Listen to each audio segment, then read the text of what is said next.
Bismillahirrahmanirrahim. Assalamualaikum warahmatullahi wabarakatuh.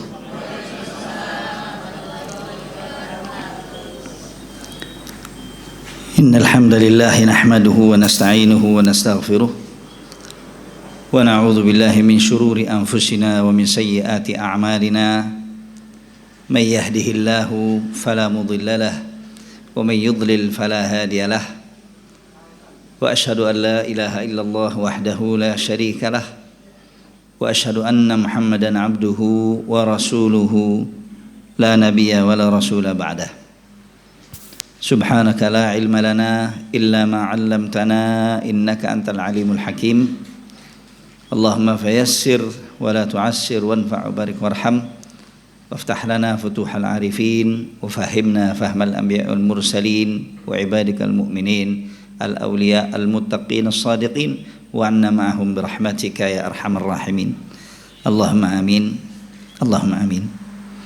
Alhamdulillah, pada kesempatan pagi hari ini Allah Subhanahu wa taala masih berkenan untuk memberikan taufik dan kemudahan kepada kita untuk kita semuanya mampu melangkah ke Markas Yayasan Al-Ikhlas di daerah Takaran ini dalam rangka talabul ilmi syar'i. Semoga langkah kita menuju tempat ini yang penuh barakah berkenan kiranya Allah Subhanahu wa taala untuk menjadikannya bagi kita semua sebagai amal saleh, dan semoga Allah Subhanahu wa taala berkenan untuk mencatat bagi kita pahala yang banyak dan memberikan bagi kita kelipatannya. Dan semoga kajian ini dipermudah oleh Allah Subhanahu wa taala dari awalnya hingga akhirnya, dan mendatangkan bagi kita ilmu-ilmu yang bermanfaat, menjadi pembimbing bagi kita mengarah kepada Allah Subhanahu wa taala untuk kita mampu mengharungi kehidupan ini sesuai dengan ketetapan yang telah ditetapkan oleh Allah dan ajaran yang telah diajarkan oleh baginda Rasulullah SAW, sehingga kehidupan kita tidak merugikan bagi kita sendiri. Allahumma amin. Ikhwani wa akhwati fiddin, bapak-bapak dan ibu-ibu yang dimuliakan oleh Allah Subhanahu wa taala,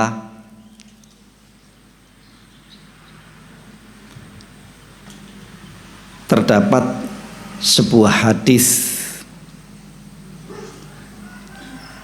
yang diriwayatkan oleh Imam Ibnu Majah dan juga Imam Al-Hakim An-Naisaburi rahmatullahi alaihima. Dan Imam Al-Hakim mengatakan bahwasanya hadis ini telah mencukupi syarat ditakhrijkannya oleh Imam Muslim, tetapi tidak dikeluarkan oleh Imam Muslim.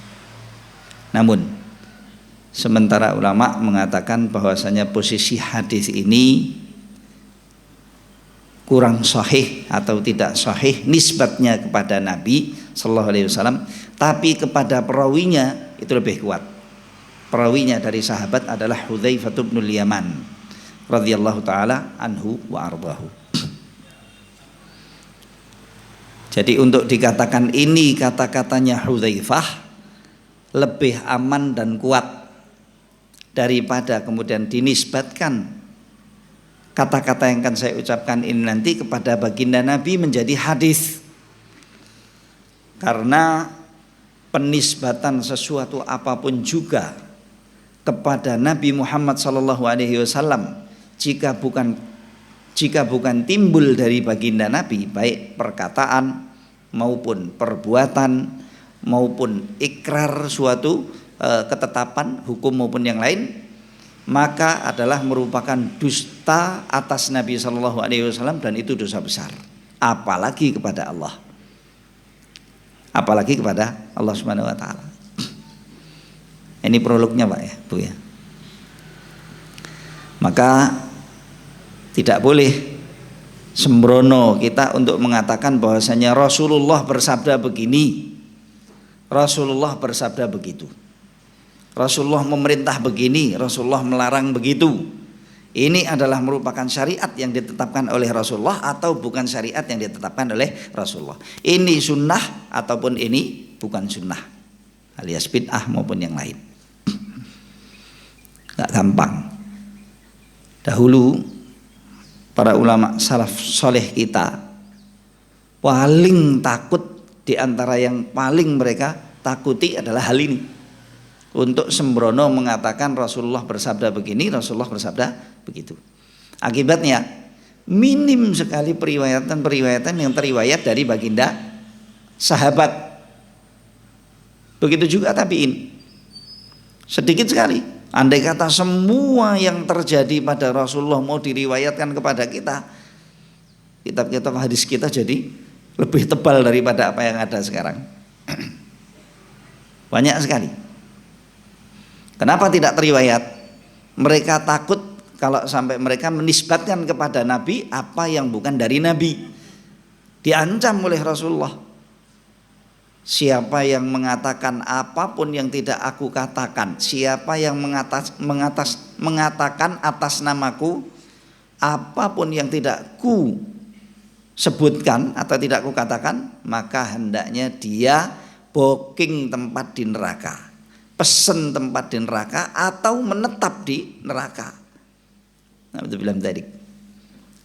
Makanya sebagian ulama menanggapi hadis yang akan saya sampaikan ini, mereka berkomentar nisbatnya kepada perawinya yaitu Hudzaifah bin Yaman lebih selamat ketimbang dinisbatkan kepada Nabi. Cuma ada tanda kutipnya. Karena apa yang akan disebutkan oleh Hudzaifah bin Yaman ini bukan sesuatu yang real ada saat itu dan akan terjadi di belakang hari, di akhir zaman, maka nggak mungkin Hudzaifah bin Yaman berbicara sesuatu yang akan datang, sesuatu perkara yang masih ghaib saat itu tanpa ada pijakan-pijakan syar'i. Ini Hudzaifah bin Yaman loh ya, bukan Mas Hudzaifah. Nek Mas Hudzaifah sakar PDW, ngatakan ini, ngatakan itu semuanya sendiri, terserah.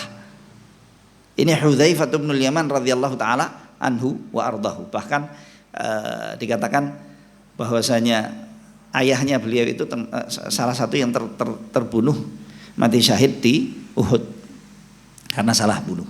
Radhiyallahu taala anhu wa ardahuma. Jadi bukan sahabat yang main-main ini Hudzaifah. Kedekatannya dengan Nabi SAW juga sangat masyhur. Bapak dan ibu-ibu tidak asing padanya nama Hudzaifah.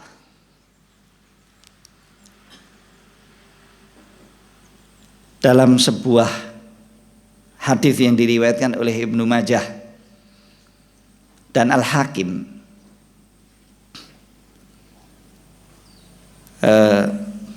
Abu Malik Al-Asja'i meriwayatkan dari seorang tabi'in namanya Rib'i ibn Khirash dari Hudzaifah ibn Yaman radhiyallahu taala anhuma wa ardahuma. Beliau mengatakan, qala Rasulullah sallallahu alaihi wasallam, yadrusul Islam kama yadrusu wasyuth thawb. Islam nantinya di belakang hari ketetapan-ketetapannya, aturan-aturannya, hukum-hukumnya, atribut-atributnya. Atribut Islam itu kalau sekarang apa, Bu? Kerudungnya ibu-ibu, kopiahnya bapak-bapak, baju kokonya bapak-bapak, sarungnya kita, baju-baju yang seperti ini, jubah, ya. Ada yang pakai hijab, ada itu atribut Islami. Itu atribut Islam. Orang kalau melihat ini, oh ini Muslim. Kenapa? Pakai atribut Islam. Gak ada Nasoro pakai kerudung kecuali di Indonesia zaman ini. Wonten-wonten. Ya. Karena keperluan. Nanti kalau sudah waktunya mereka menang, jangankan pakai kudung, udo mungkin. Ya betul. Atribut-atribut Islam dan segalanya yang ternisbat kepada Islam itu akan reput dan akan sirna seperti reputnya lukisan-lukisan, corak-corak, motif-motif yang ada di pakaian-pakaian Anda. Kita punya baju, kita senangi baju itu, tiap hari kita pakai. Nggak mungkin tiap hari dipakai nggak dicuci, dipakai, direndam, dicuci, dijemur, disetrika, dipakai lagi, direndam, dicuci, dijemur, ngono terus. Kayak nyucinya sekarang itu pakai mesin cuci, wok wok wok wok wok wok, buanter. Apa yang akan terjadi pada pakaian itu setelah 70 tahun? Nah, 70 tahun bapak-bapak seneng sarung gue Pak. Ya Allah, sampai ya. Bukan, sarungnya bercorak macam-macam, setelah 70 tahun jadi putih. Itu kalau sarungnya masih ada, akan jadi putih. Hilang semua motif-motifnya, itu hilang. Nggak kuat dia. Agar supaya awam kaum muslimin faham apa yang dimaksud di dalam hadis ini, yang disebut oleh Hudzaifah dinisbatkan kepada Nabi. Maknanya kan ini kata-kata Nabi ya. Menurut Ibnu Majah dan menurut Al-Hakim radhiyallahu rahimahumullah, ini hadis Nabi. Tetapi menurut sebagian ulama bukan, ini kata-katanya Hudzaifah. Wis ora apa-apa. Baik itu kata-katanya Hudzaifah bagi kita bukan sang penipu. Dia bukan serigala berbulu domba. Dia bukan yang mengingini pada umat ini sesuatu kejelekan dan kecelakaan, tidak. Dia selalu mengingini bagi umat yang terbaik dan berusaha untuk menyampaikan kepada umat yang terbaik. Gak mungkin menyampaikan kepada umat perkara yang jelek. Apalagi kalau ini hadisnya Nabi SAW. Beliau bersabda, di belakang hari nanti atribut-atribut Islam, hal-hal yang terkait dengan Islam, aturannya, hukum-hukumnya, adat dan kebiasaannya, budaya-budaya Islaminya dan lain sebagainya akan luntur, reput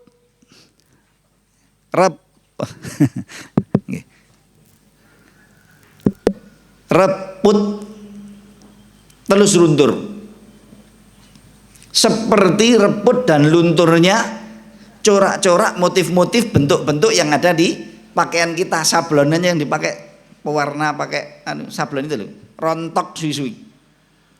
Lama-lama yang terjadi adalah warna dasar, wis hilang semuanya akan hilang. Ini mungkin mudah-mudahan sudah bisa tertangkap. Lah nek atribut Islam kabeh hilang, semuanya hilang, apa sisanya? Sisanya cuma satu, nanti akan disebut di sini. Apa? La ilaha illallah.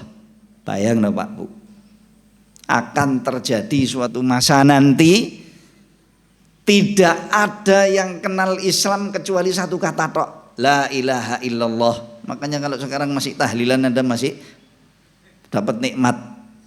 Makanya sudah repot, yang tahlil dibilang bid'ah, yang enggak tahlil dibilang sudah jangan repot. Wis mumpung bisa tahlil silahkan tahlil. Tetapi ikuti semua aturan-aturan syariat, jangan ditambah-tambahi, jangan disudo-sudo ya.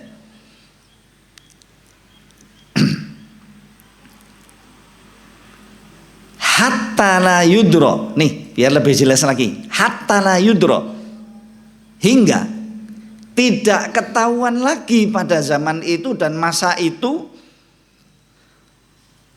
masyabun wala salatun wala nusukun wala sadaqah, la ilaha illallah. Sehingga pada masa itu, pada waktu itu tidak lagi dikenal apa yang namanya puasa, apa yang namanya sholat, apa yang namanya haji maupun umroh, haji ataupun umroh, perbuatan nusuk. Yang anda kalau mau haji mau umroh manasik dulu itu loh Pak Bu. Nusuk itu semuanya hilang. Dan tidak pula ada yang kenal sedekah. Sedekah itu wallahu alam, zahirnya itlaknya kata-kata sedekah di sini dimaksud adalah zakat. Orang sudah nggak kenal yang namanya puasa. Ramadan ini gak ada yang poso. Orang nggak ada lagi yang sholat. Masjid ada, bangunan megah, tapi sepi sunyi. Sepi dan sunyi. Nggak ada sholat jamaahnya. Ustaz, berarti zaman kita masih jauh dong. Alhamdulillah kita masih rame kok. Pengajian di sakmene akeh kok, Pak. Ini pengajian apalagi kalau sholat jamaah. Berarti masih aman. Siapa bilang? Siapa bilang? Ada yang bisa menjamin itu masih lama. Awas lo ya. Camp konsentrasi itu bisa membuat kota semuanya jadi kufur, jadi musyrik, jadi nggak kenal agama dalam hitungan. Nah, dalam waktu, bukan cuma waktu, dalam waktu yang singkat. Dalam waktu yang singkat. Sing tua-tua ra iso dikandani sapu semuanya, resik sing tua-tua hilang kabeh. Yang aktif-aktif dipetani semuanya. Siapa yang tinggal? Generasi muda kita, anak-anak kita, cucu-cucu kita. Itu lihatnya disinggiang itu jadi apa? Dan dulu di negara-negara Soviet, negara-negara Islam lah itu dulu, mau belajar Al-Quran saja, kok belajar Al-Quran, mau ngafal Al-Fatihah, belajar Al-Fatihah, kudu ndelik, harus sembunyinya masuk ke gua-gua. Tadinya masih aman nyaman begini, pengajian bisa, ini bisa, itu bisa, tiba-tiba kena apa nih, Marxisme. Iya, kena komunisme, kena macam-macam itu, tiba-tiba hilang semuanya apa namanya, atribut-atribut Islami. Ini nggak boleh, itu nggak boleh. Ya, jangankan cuman adzan, itu baru permulaan tuh. Ya, ini nggak boleh, itu nggak boleh. Atribut Islam Pak, ini loh Pak. Jangan pakai kopiah, jangan bagian ada yang pakai janggut nggak boleh, kopiah nggak boleh, baju takwa nggak boleh. Lah terus nganggo apa Pak? Pokoknya ikut aturan. Kalau mau hidup, kalau enggak bisa urip. Ya, sana mati syahid aja kata mereka. Sana mati syahid. Kalau memang itu dianggap sebagai mati syahid, sana mati syahid katanya. Tidak ada lagi orang yang kenal puasa, sholat, nusuk, ibadah haji dan umroh, dan tidak pula lagi ada orang yang kenal namanya zakat. Dan itu bakal terjadi. Wal yusra ala kitabillahi azza wa jalla fi lailah, dan bakal diangkat kitabullah yang sekarang ada di antara kita ini dalam bentuk mushaf, tertulis di situ firman-firman Allah dari awal sampai akhir tanpa ada seorang pun yang bisa merubah dari mushaf. Mau ditambahi titik aja nggak bisa, mau disudo titik juga nggak bisa. Karena memang dijamin oleh Allah untuk dijaga olehnya, dan Allah tidak menjamin untuk menjaga Injil, Zabur, Taurah, Suhuf Ibrahim dan yang lain sebagainya. Makanya semua hilang. Tetapi kalau Al-Quran, inna nahnu nazzalna dzikra wa inna lahu hafizun, itu janjinya Allah. Mutawatir nih ayat nih, semua yang di Al-Quran mutawatir, tidak bisa dipungkiri oleh siapapun. Kamilah yang telah menurunkan peringatan ini, dan kamilah yang menjamin untuk menjaganya, atau kami bakal menjaganya, dan kami bakal menjaganya. Kalau dijaga sama penjaga-penjaga yang top duniawi saja terjaga kok. Orang terjaga, kumpulan orang juga terjaga, dinasti juga terjaga, ya. Terjaga dengan kumpulan, dengan penjagaan orang. Apalagi sang pencipta jagat raya termasuk yang menciptakan orang. Janji untuk menjaga Al-Quran dan mengabarkan kepada kita, sedangkan beritanya tidak pernah ada yang salah apalagi dusta. Apa? Kami yang menjaga Al-Quran terjaga sampai nanti kiamat. Tetapi pada saatnya Al-Quran akan diangkat oleh Allah meskipun pondok tahfidz yang trecek. Meskipun pondok-pondok tahfidz itu jumlahnya sekian banyaknya, dan yang menekankan anak-anaknya untuk tahfidz itu banyak, percetakan yang nyetak Al-Quran sebanyak apapun akan diangkat oleh Allah dalam satu malam. Ampun tanglet kula pripun carane. Nggih mboten ngertos. Cukup bagi saya informasi nabawi ini atau apa yang dikatakan oleh Hudzaifah bin Yaman radhiyallahu taala anhu ardahu. Bagi saya Hudzaifah bin Yaman tidak mungkin membohongi umat. Enggak mungkin berbicara seperti ini tidak punya dasar syar'i. Akan diangkat oleh Allah dalam satu malam sehingga mushaf-mushaf itu semuanya hilang. Kita yang hari ini beli mushaf banyak, masing-masing keluarga punya mushaf satu-satu. Ya meskipun sebagiannya sih suwi-suwi mushafnya jadi pejengan pejengan apa namanya? Dinding sampai buluan ra tau diwaca. Itu nanti semuanya akan hilang. Hilangnya bagaimana nggak tahu. Dalam satu malam. Bukan cuman di Takeran. Hilang di Takeran, hilang di Madiun, hilang di Jawa Timur, hilang di Jawa, Jawa semua, hilang sak Indonesia, hilang sak Nusantara, hilang sedunia semuanya dalam satu malam. Mushaf tulis apa yang ada di dalam hati-hati orang yang sudah menghafal Al-Quran di balik dada-dada mereka. Quran yang sudah dihafal juga dicabut oleh Allah dalam satu malam. Tiba-tiba mereka-mereka yang dahulu atau namanya ada embel-embelnya Al-Hafidh itu hafalannya cuma Pancasila. Satu, ketuhanan yang Maha Esa. Dua, ini ya gak hafal lagi yang namanya Al-Fatihah tadi loh. Makanya mumpung kita masih bisa baca Al-Fatihah aja disia-siakan.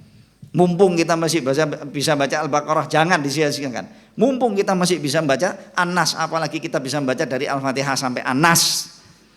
Sebelum itu nanti dicabut oleh Allah dalam satu malam. Masih aman kita Ustadz, masih begini. Anda nih. Ya. Masih aman kita. Siapa bilang masih aman dan gak ada yang bisa menjamin. Kalau kita masih ngimpi bahwasanya kita itu bukan akhir umat, akhir zaman, orang yang hidup di akhir zaman, ya sudah, monggo mengimpi mawon. Bukan nakut-nakuti. Nanti saya dinamakan Ustadz teroris.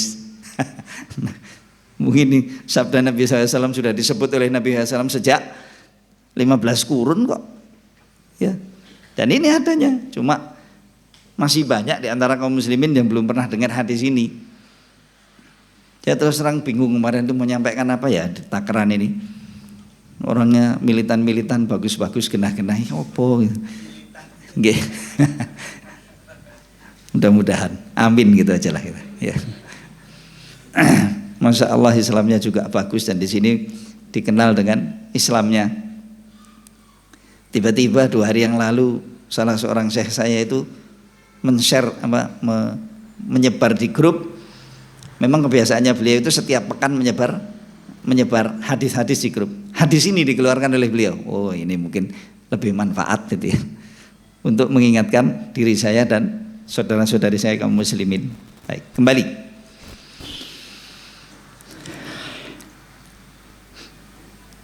Dan Al-Quran akan diangkat oleh Allah Subhanahu wa Ta'ala dalam satu malam, maka tidak akan ada sisa lagi di muka bumi ini meskipun hanya satu ayat. Yang hafal semuanya lupa, mau rujuk mushaf, yang didapati buku rekening. Udah gak ada lagi mushaf. Udah gak ada lagi mushaf-mushaf yang kemarin disimpan-simpan sudah hilang semuanya. Bagaimana caranya? Wallahu a'lam. Yang menciptakan jagat raya dengan cara yang wallahu a'lam lebih mampu untuk melakukan perbuatan ini dalam sekejap mata.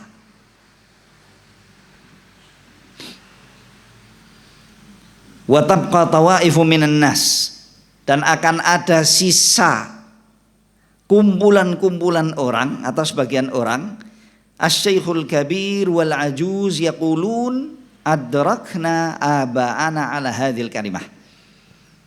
Sisanya kumpulan-kumpulan orang yang tua-tua, baik lelaki maupun wanita, simbah-simbah pun sepah-sepah, Mereka berkata, dahulu kami masih mendapati sebagian orang-orang tua kami mengatakan kata-kata ini. Apa kata-katanya? La ilaha illallah. La ilaha illallah. La ilaha illallah. Ini orang-orang tua yang tahu. Sedangkan Gen Z-nya, anak-anak mudanya, milenialnya sama sekali ngerti blas. Gak ngerti. Yang tahu cuma orang-orang yang sudah tua-tua, yang sudah bau tanah. Sebentar lagi akan tutup usia, tutup umur. Wallahu a'lam, tutup umurnya itu memang dihabisi, harus dibunuh, atau tutup umurnya karena ajal, karena sebab lain. Hanya mereka yang masih tahu atribut Islam yang paling dasar dan yang paling pokok, la ilaha illallah. Cuma itu tok, til, yang lain gak ketahuan. Diterangkan lagi, ditekankan lagi, ya. Fanahnu naquluha. Berhubung ini merupakan kebiasaan nenek moyang kami dahulu, mereka mengatakan la ilaha illallah, maka sampai sekarang kami masih melestarikan untuk melestarikan adat dan budaya ini apa? Kami menyebut la ilaha illallah. Wallahu a'lam, sebutan la ilaha illallah itu akan disebut oleh mereka dalam konteks zikir atau nggak tahu. Pokoknya mereka mengatakan la ilaha illallah, la ilaha illallah, la ilaha illallah. Kenapa? Dulu nenek-nenek moyang kita mengatakan itu. Ya Allah, itu dasarnya. Bukan dasarnya karena kita tahu bahwasanya la ilaha illallah itu syarat pokok dan tiang utama keislaman. Dengan la ilaha illallah orang masuk Islam, gitu loh. Bukan karena itu, tapi apa? Budaya yang masih tersisa dari nenek-nenek moyang dulu, mereka mengatakan la ilaha illallah. Faqala lahu Silah bin Zufar rahimahullah ta'ala, salah satu dari tabi'in agung. Waktu itu beliau ada dalam majelis itu, lalu bertanya kepada Hudzaifah dan mengatakan, nggak tahu ini pertanyaan atau semacam keyakinannya beliau disampaikan gitu ya. Ma tughni anhum la ilaha illallah wa hum la yadruna salatun wala siyamun wala nusukun wala sadaqah. Kelihatannya ini pertanyaan. Wahai Hudzaifah, apa manfaatnya mereka mengatakan la ilaha illallah sedangkan mereka tidak tahu puasa Ramadan itu apa, sholat 5 waktu itu apa, ya, nusuk ibadah umroh maupun haji itu apa, dan zakat itu apa? Bukankah ini rukun Islam? Yang disebut oleh beliau ini kan rukun Islam tah? Dan yang dikatakan oleh Nabi bakal hilang itu ya rukun Islam itu. Hudzaifah ketika ditanyai oleh Silah, wahai baginda Hudzaifah, apa manfaatnya mereka mengatakan la ilaha illallah sedangkan mereka sholat we ora, poso ya ora, lalu haji ya ora, zakat ya ora. Sebabnya apa kita nggak tahu. Bisa jadi memang tekanan-tekanan yang ada. Kaum muslimin waktu itu fakir sehingga nggak ada yang bisa zakat dan nggak mikirin zakat. Tetapi kelihatannya bukan cuma itu tok. Apa? Kerja. Pokoknya kerja. Nggak usah mikiri agama, nggak usah mikiri ilmu, nggak usah ini, nggak usah itu. Terdidik dengan itu. Akhirnya cuma kerja ngelumpuk ke duit tok. Nggak pikiran lagi beragama dan tidak lagi mengutamakan ilmu.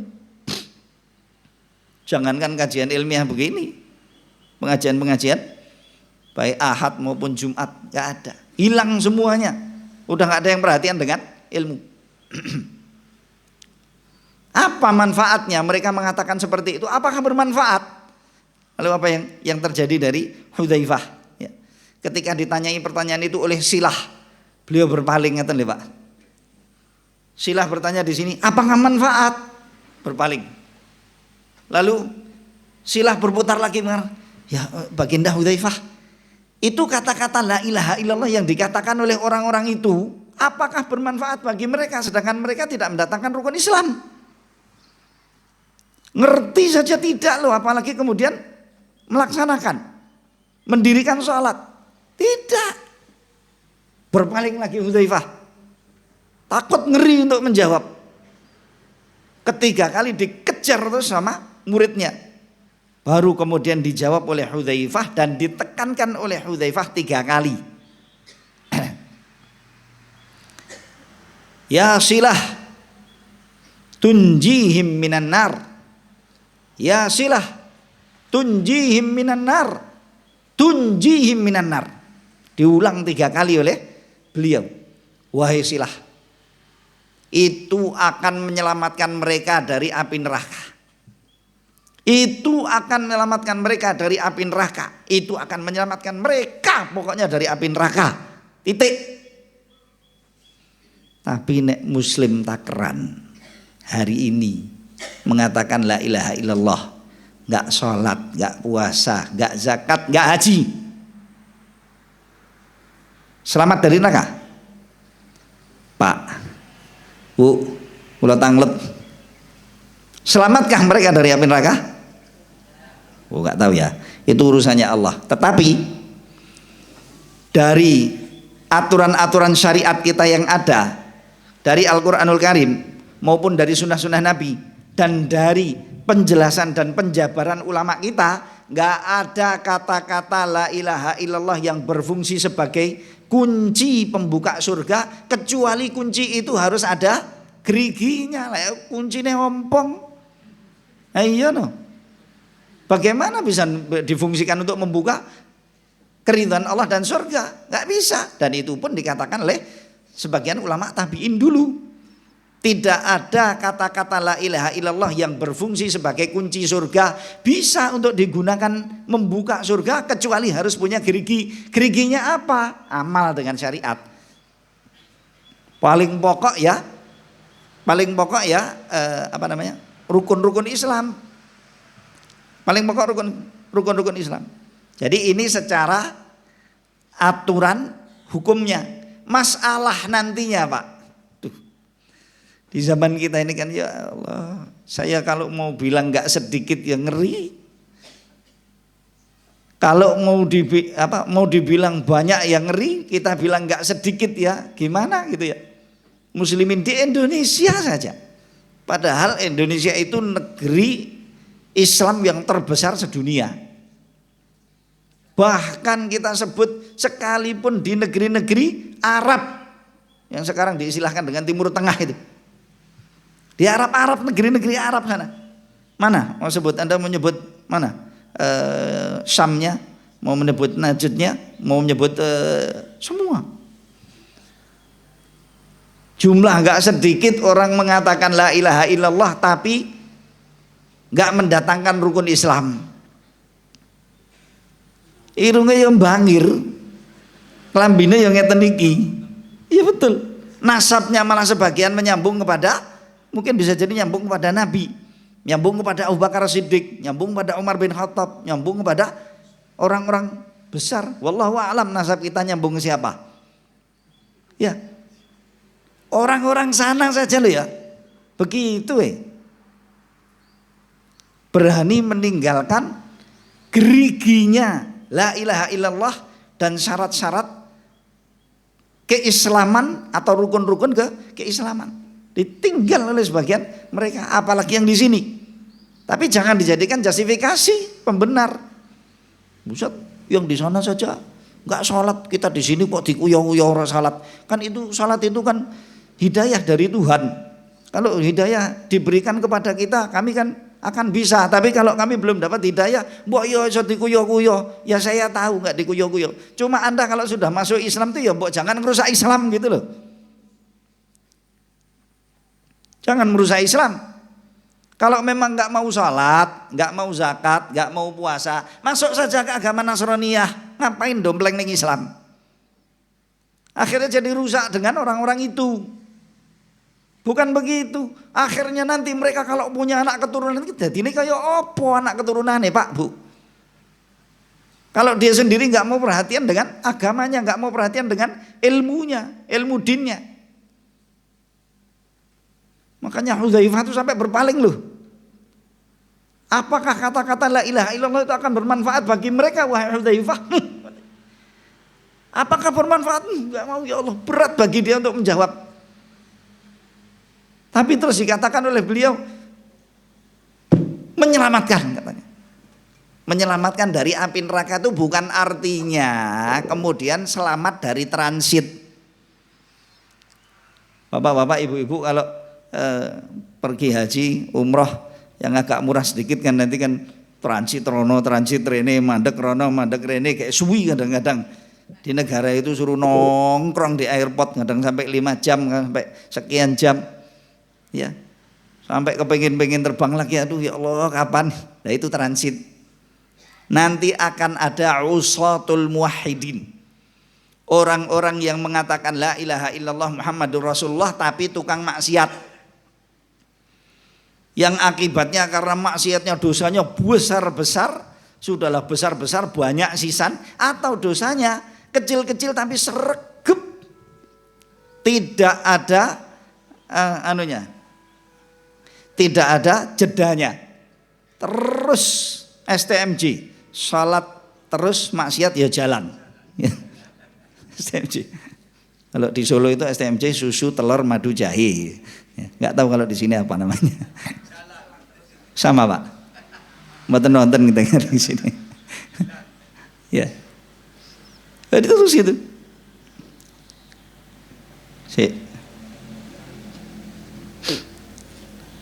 Saya bingung dengan waktu ini. Baik, ala kulli hal, kembali tadi ya. Jadi ada memang orang-orang yang tidak mendatangkan syariat din ini meskipun dia mengatakan la ilaha illallah. Urusannya kepada Allah. Kalau Allah nggak mengampuni tadi, orang-orang ini harus dibersihkan dan dimasukkan ke dalam api neraka yang tadi saya istilahkan dengan transit. Kenapa? Karena nggak diampuni oleh Allah. Akibatnya dia harus bertanggung jawab dengan dosa-dosanya. Nah, itu masuk ke neraka. Masuk ke neraka. Meskipun ada orang yang selalu berbuat dosa-dosa kecil tapi tak henti-hentinya dia berbuat dosa kecil dan mengakui kalau itu dosa tapi tidak mau untuk tobat. Akhirnya berubah dosa kecil menjadi dosa besar, menyebabkan dia terjerembab dalam api neraka kalau tidak diampuni oleh Allah Subhanahu wa taala. Na'udzubillah min dzalik. Lah, bisa jadi yang dimaksud oleh Hudzaifah, kata-kata la ilaha illallah itu tetap akan menyelamatkan mereka dari api neraka, maksudnya untuk kekal di dalam api neraka. Yang mengatakan la ilaha illallah Muhammadur Rasulullah tidak akan kekal di dalam api neraka, titik. Dan itu keyakinannya Ahlus Sunnah wal Jamaah dari dulu sampai sekarang, insya Allah sampai nanti hari kiamat gak akan berubah. Kita nggak ingin untuk cawe-cawe ke akidahnya Mu'tazilah dan akidahnya Khawarij yang mengatakan siapa yang berbuat dosa besar maka dia telah kufur kepada Allah. Di dunia dihukumi nggak muslim, nggak kafir, tapi di akhirat dia menjadi kafir. Nggak. Yang mengatakan la ilaha illallah Muhammadur Rasulullah tentunya ikhlas loh ya, dari hatinya. Kita bisa membedakan kok mana munafik, mana yang tidak munafik. Nah, kalau sebelum coblosan dia mengatakan la ilaha illallah wis cetro nek kuwi. Ya iya no, sapa meneh. Kalau sebelum pokoknya punya keperluan kebutuhan sebelum kawin kemudian dia la ilaha illallah, lah itu mungkin perlu untuk dipertanyakan. Habis itu kemudian kembali lagi ke habitat awalnya. Na'udzubillah min dzalik. Orang munafik dari orang yang tidak munafik kita hampir bisa untuk memisahkan, bisa untuk membedakan. Betul-betul, apalagi yang keturunan muslim-muslim, keturunan dari nenek-nenek moyangnya semuanya muslim sampai terakhir, tetap dia mengatakan la ilaha illallah Muhammadur Rasulullah. Dan kata-kata itu insya Allah tetap akan bermanfaat bagi yang mengatakan untuk tidak dikekalkan di dalam api neraka. Tapi terus hati-hati Pak ya Bu, anak-anak kita harus didoktrin jangan sampai masuk neraka Jangan sampai masuk neraka. Azab Allah Subhanahu wa taala yang tidak akan ada kemampuan jin maupun manusia untuk menghadapinya. Azab neraka yang paling ringan itu yang dirasakan oleh Abu Thalib, pamannya Rasulullah sallallahu alaihi wasallam. Yang ketika suatu saat Rasulullah SAW melihat orang datang ke kuburan orang tuanya, lalu mengatakan dan bertanya ke Rasulullah, ya Rasulullah, aina abi? Wahai Rasulullah, ayah saya sekarang di mana? Beliau sudah wafat. Dijawab oleh Rasulullah, finnar. Bapakmu di neraka. Bapakmu di neraka. Lalu orang itu berpaling, nampak padanya tanda-tanda kesedihan yang luar biasa.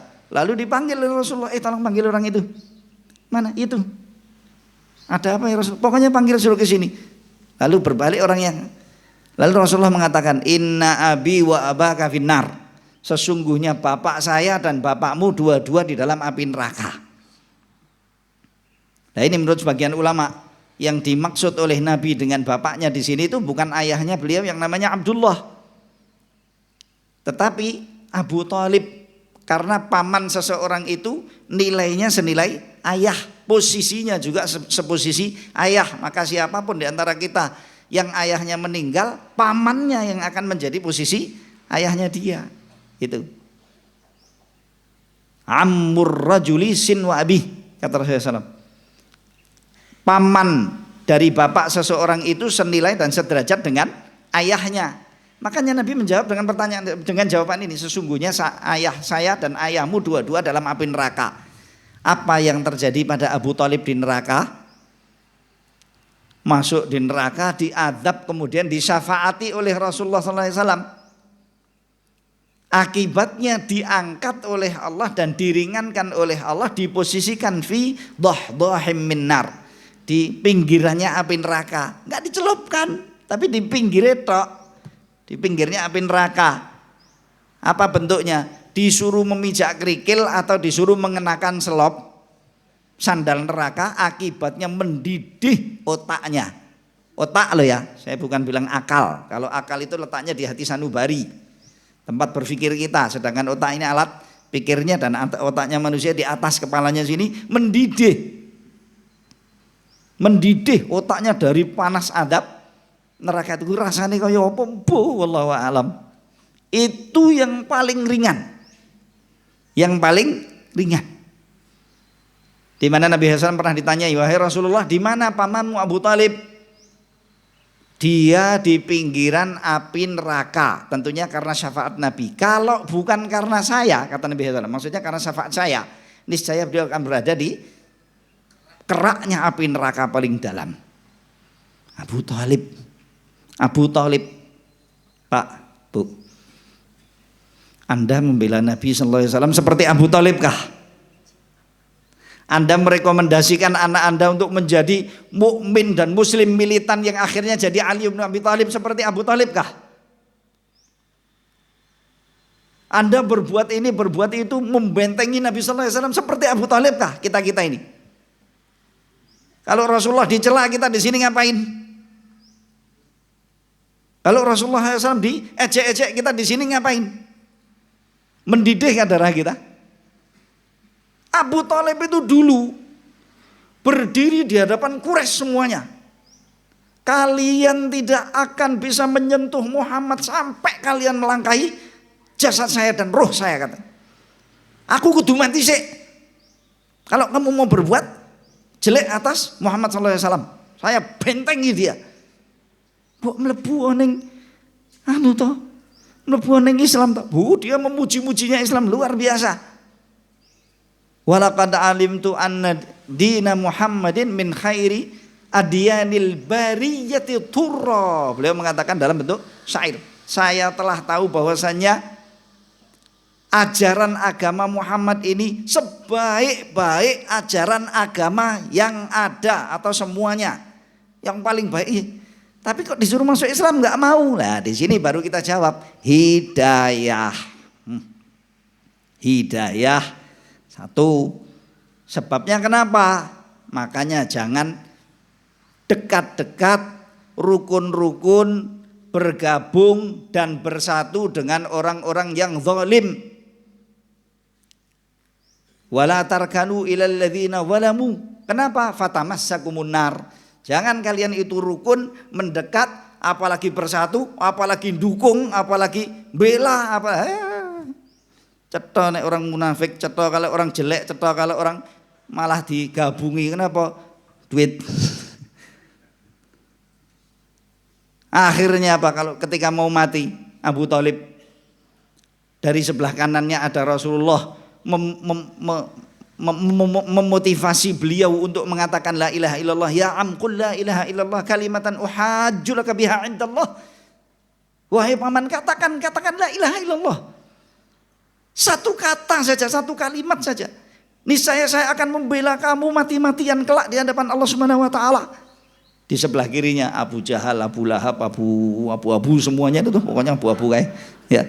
Abu-abu, ojo pedot oyot katanya. Tahu ojo pedot oyot, Pak? Nggih. Di sini enggak ada, adanya di Jawa Tengah, ya. Jangan ayo semangat kenegaraan, kebangsaan, semangat ini, semangat itu, kejahiliahan, dan jangan pisah, terus istiqomah, terus ngoten nih, Pak. Akhirnya kanan la ilaha illallah, kiri aja pedot ayat, kanan pedot, kanan kiri. Terakhirnya beliau memilih untuk mati dengan jahiliyah karena untuk menjaga marwahnya. Ini yang membela Nabi sallallahu alaihi wasallam mati-matian nih loh, Pak. Dijawab oleh Nabi, inna abi wa abaka finnar. Sesungguhnya bapakku dan bapakmu dua-dua dalam api neraka. Wallahu a'lam, yang dimaksud oleh Nabi SAW menurut sebagian ulama bukan ayahnya Abdullah, tetapi siapa? Pamannya yang membela Nabi mati-matian. Jahiliyah itu membela Nabi mati-matian. Mudah-mudahan pembelaan kita terhadap Nabi lebih kencang daripada Abu Thalib. Allahumma amin. Sudah ngomong amin, janji lo ya. Yaudah, baru insya Allah. Tahu insya Allah artinya, Pak? Bu, iya, insya Allah tuh iya betul, saya siap betul. Itu artinya insya Allah. Ya. Ayo, pariki lak ra krungu neh ambine. Yang baik-baik amin. Terus kalau sudah amin itu artinya Allahumma stajib, ya Allah ijabahilah doa saya ini. Jangan bohong kepada Allah. Bohong karo menungso ora entuk kok, bohong sama Allah. Ayo, janji lo ya. Pokoknya bela Nabi mati-matian. Sudah amin. Kebacut tatat. Banen susah ya. Memang mau masuk surga kok murah. Gak bisa. Ala inna sil'atallahi ghaliyah, ala inna sil'atallahi al-jannah. Sesungguhnya dagangannya Allah itu sangat mahal. Dan sesungguhnya dagangannya Allah adalah surga. Nah, kata Nabi, bapakmu dan bapakku dua-dua di dalam api neraka. Akhirnya beliau pergi rada enteng katanya. Oh iya toh, bapaknya Rasulullah juga katanya. Kenapa? Karena wafat dalam keadaan jahiliyah, meninggal dalam keadaan jahiliyah.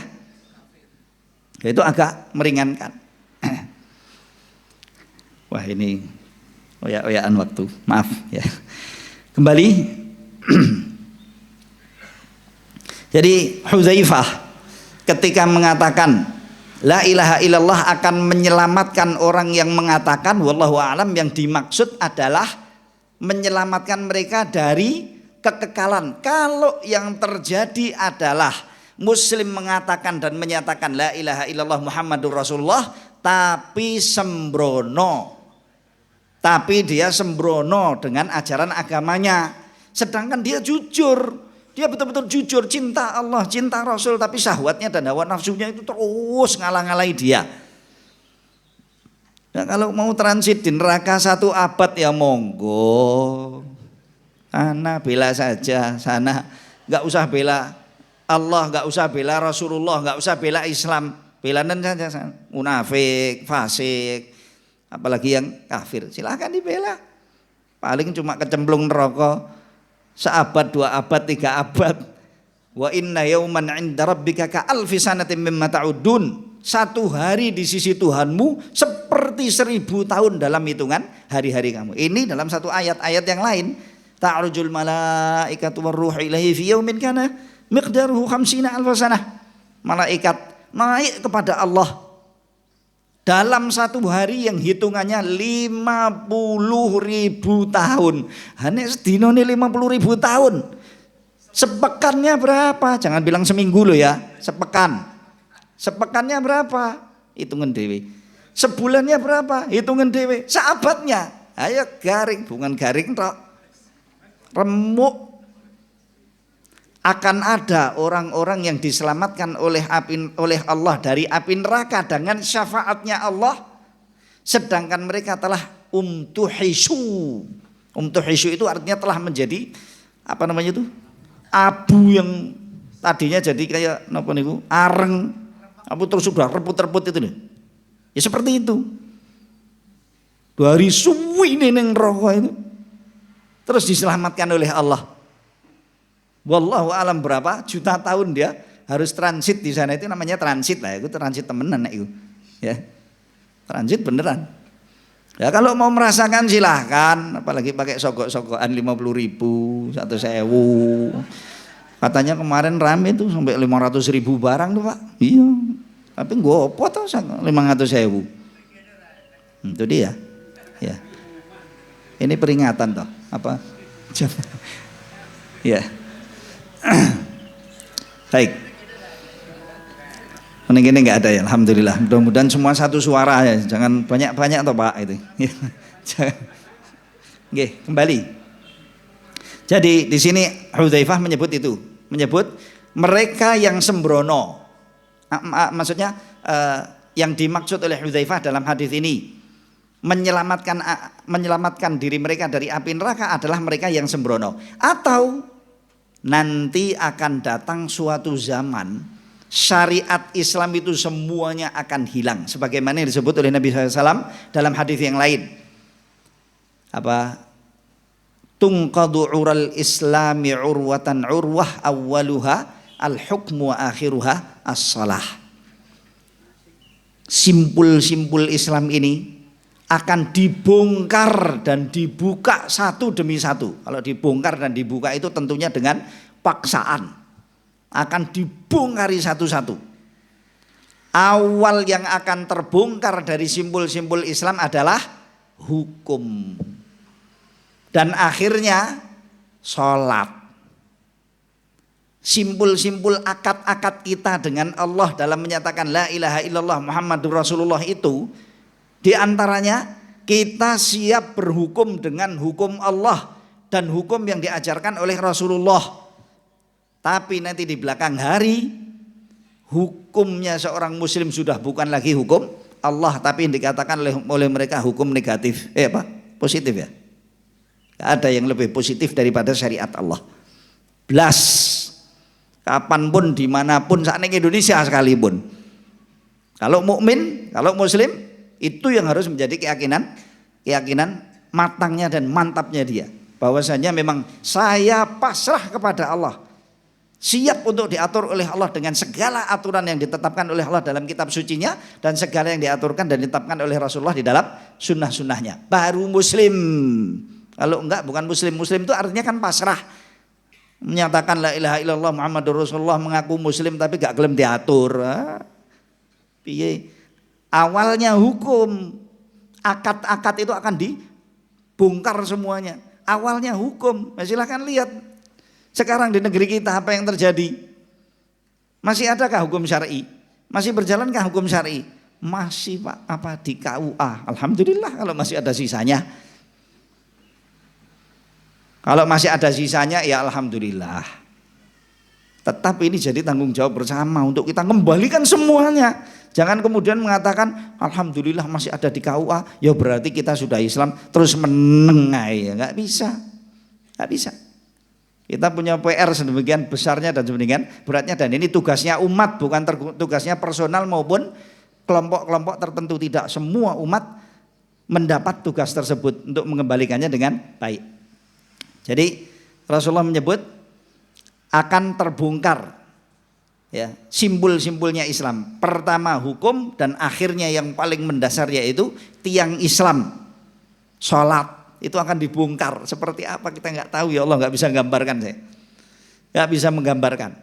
Nanti di akhir zaman akan terjadi seperti itu. Akibatnya ini seperti yang di hadis Hudzaifah.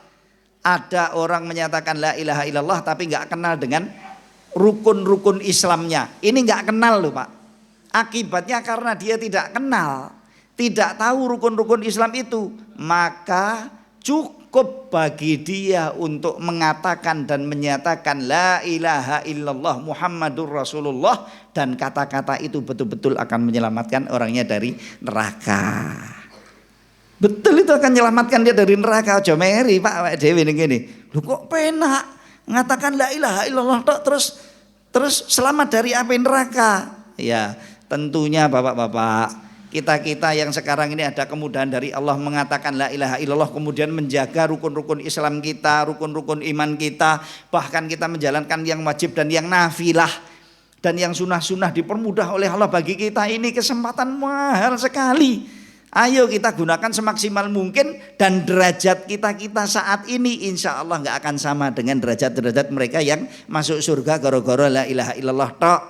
Ra salat, ra iki, ra kuwi, mereka berangan-angan wallahi untuk bisa hidup di takaran hari ini. Orang-orang dulu itu nanti, orang-orang yang datang itu nanti akan berangan-angan untuk bisa hadir pengajian seperti ini. Makanya sekarang kesempatannya, kalau sekarang lagi ada, jangan sampai masjid-masjid kita kosong, majelis-majelis kajian kita kosong, Quran kita berdebu dari nggak pernah dicekeli blas. Kesempatan-kesempatan untuk amal soleh apapun yang dibukakan oleh Allah bagi kita, ayo bismillah kita jalani dengan sebaik-baiknya. Ini kesempatan-kesempatan diberikan oleh Allah. Kalau sampai nanti kemudian disia-siakan, akan datang waktunya terjadi hal-hal tersebut. Naudzubillahi min dzalik. Baik. Sebetulnya saya ingin menyampaikan tambahan sebuah ayat yang kemarin sempat saya sampaikan di sana. Namun kelihatannya waktunya sudah terlalu mepet. Jadi secara garis besar saja bahwasanya Allah telah mengingatkan para sahabat Nabi hanya dalam 4 tahun pertama setelah dakwah Nabi sallallahu alaihi wasallam. Nabi itu tinggal di Mekah selama 10 tahun menjadi nabi. Berdakwah diam-diam, sembunyi-sembunyi dan rahasia selama 3 tahun. Kemudian di tahun yang keempat turun firman Allah, ya ayyuhal muddatsir qum fa'anzir wa rabbaka fakabbir. Perintah dari Allah untuk bangkit dan untuk mengagungkan Allah Subhanahu wa taala. Dan turun firman Allah, wa anzir ashiratakal aqrabin. Berikanlah peringatan kepada seluruh kerabat-kerabatmu yang terdekat bahwasanya kamu adalah utusan Allah, bahwasanya Allah telah menurunkan kepada kamu wahyu, kamu adalah pembawa syariat baru, dan kamu yang akan menjadi, kalau orang Nasara bilang, juru selamatnya.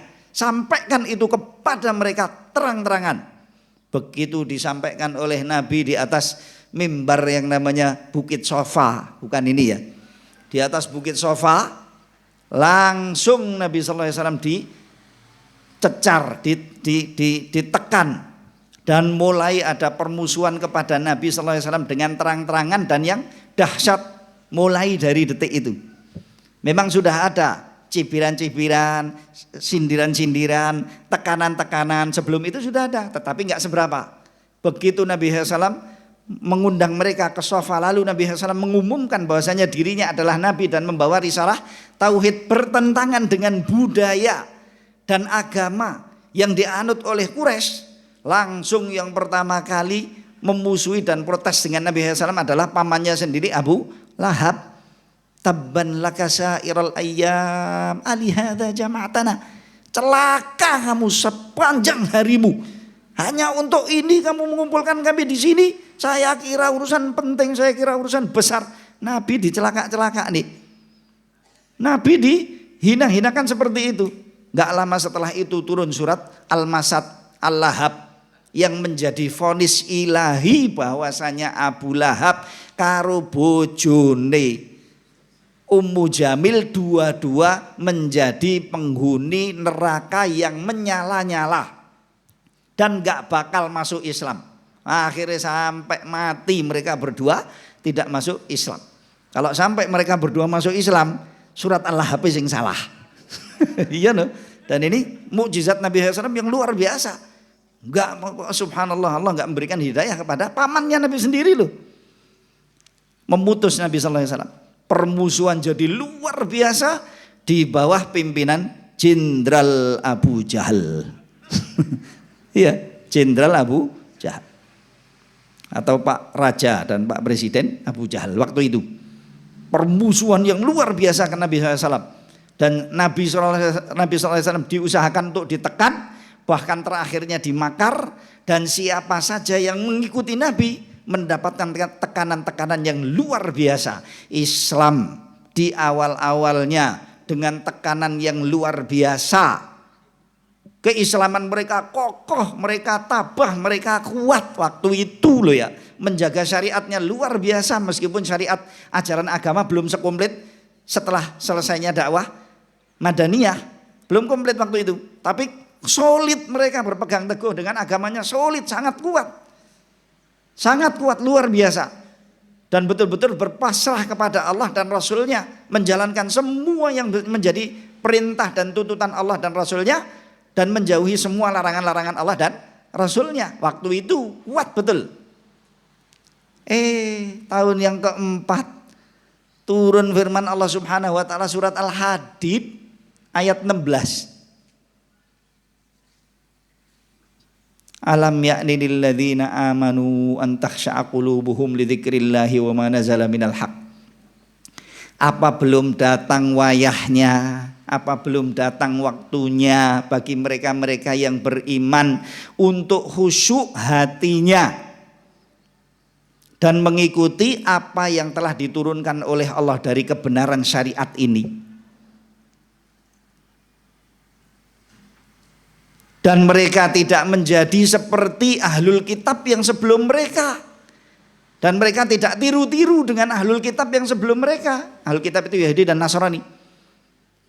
Tidak melakukan seperti perilakunya ahlul kitab sebelum mereka. Apa? Hati mereka keras karena jauhnya masa, karena jauhnya waktu. Sebabnya apa? Bosen dengan ajaran agama, akhirnya agamanya diganti dengan tadi hukum positif lah, inilah itulah. Syariatnya itu digonta-ganti sama mereka. Bahkan sampai ibadahnya pun dikoreksi oleh mereka. Mereka membuat sesuatu yang ajaran-ajaran yang baru, kalau dalam istilah syar'inya bid'ah. Bid'ah ngalor ngidul, membuat kerusakan-kerusakan dalam ajaran agamanya sendiri. Lah kaum muslimin diingatkan oleh Allah, sudah 4 tahun kalian berislam, bosan ya katanya. Mulai lemah ya. Padahal waktu itu kuat-kuatnya kaum muslimin. Diketuk oleh Allah dengan firman Allah yang seperti ini. Itu kira-kira loh ya Pak. Nek Nabi SAW saiki masih sehat, masih hidup, itu ayat apa yang akan turun atas kita sekarang ini? Dulu Islam mereka sekuat itu pun kemudian ditegur oleh Allah. Ayo jangan lemah. Ayo jangan kondor dalam berislam.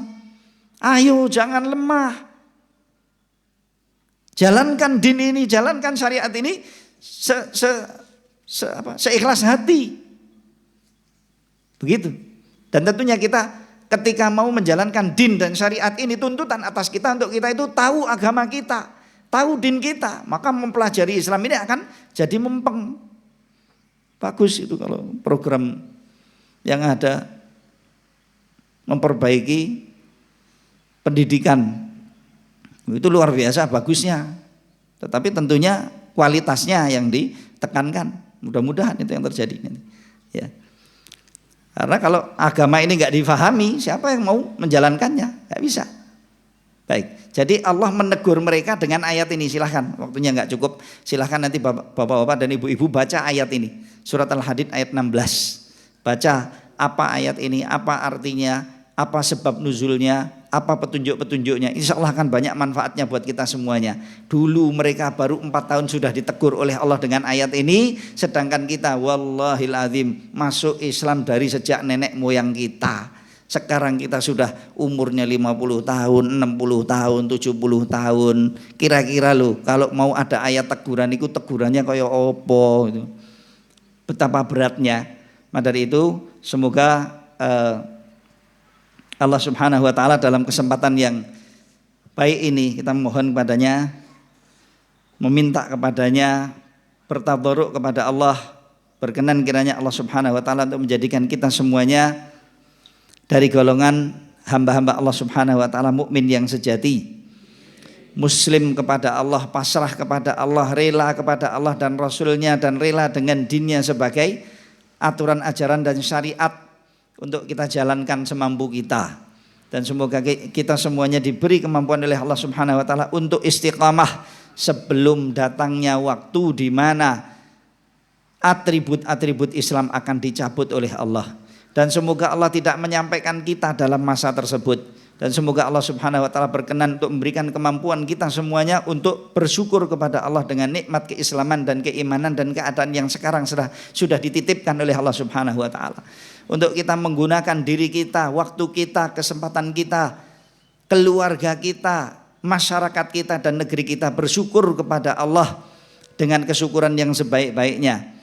Semoga Allah Subhanahu wa taala menjaga kita semuanya dari takdir-takdir yang buruk, menyelamatkan masing-masing kita dan negeri kita dari cobaan-cobaan yang berat, dan juga menolong saudara-saudari kita kaum muslimin yang saat ini sedang terkena cobaan-cobaan yang berat, baik mereka yang ada di Palestina secara umum, secara khusus di Gaza, baik mereka yang hari-hari ini sekarang ada di Halab, kota Halab di Suriah ataupun di Aleppo. Begitu juga kaum muslimin yang ada di negeri Sudan, yang ada di Lubnan, Lebanon, dan yang ada di Yaman, yang ada di Cina, dan dimanapun mereka berada ketika mereka kesulitan untuk menjalankan ajaran agama mereka dengan baik. Semoga Allah mengangkat atas mereka takdir-takdir yang buruk, memenangkan mereka dari musuh-musuh mereka dan musuh-musuh kita, dan mengalahkan musuh-musuh mereka dari mereka semuanya.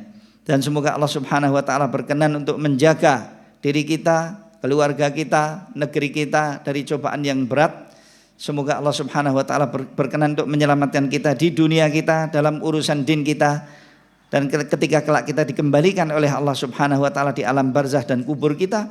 Dan semoga juga Allah berkenan untuk menyelamatkan kita di mahsyar kita dan permudah bagi kita hisab, sebagaimana Allah telah mengumpulkan kita dalam keadaan yang sebaik-baiknya di dalam majelis yang penuh barakah ini. Semoga Allah tidak mengharamkan kita untuk nantinya mengumpulkan kita di surga Allah Subhanahu wa taala Firdausil A'la. Dan semoga tidak ada seorang pun di dalam majelis ini yang akan berpaling dari majelis ini kecuali dengan dosa-dosa yang telah diampuni oleh Allah, derajat-derajat yang telah diangkat oleh Allah, dan dibekali oleh Allah Subhanahu wa taala ilmu yang bermanfaat dan pahala yang berlimpah, dan dijauhkan oleh Allah Subhanahu wa taala dari sial dunia dan sial akhirat. Allahumma amin. Allahumma amin. Wa sallallahu ala nabiyina Muhammadin wa ala alihi wa sahbihi ajma'in. Wa akhiru da'wana 'anil hamdulillahi rabbil alamin. Kurang lebihnya saya mohon maaf. Wassalamualaikum warahmatullahi wabarakatuh.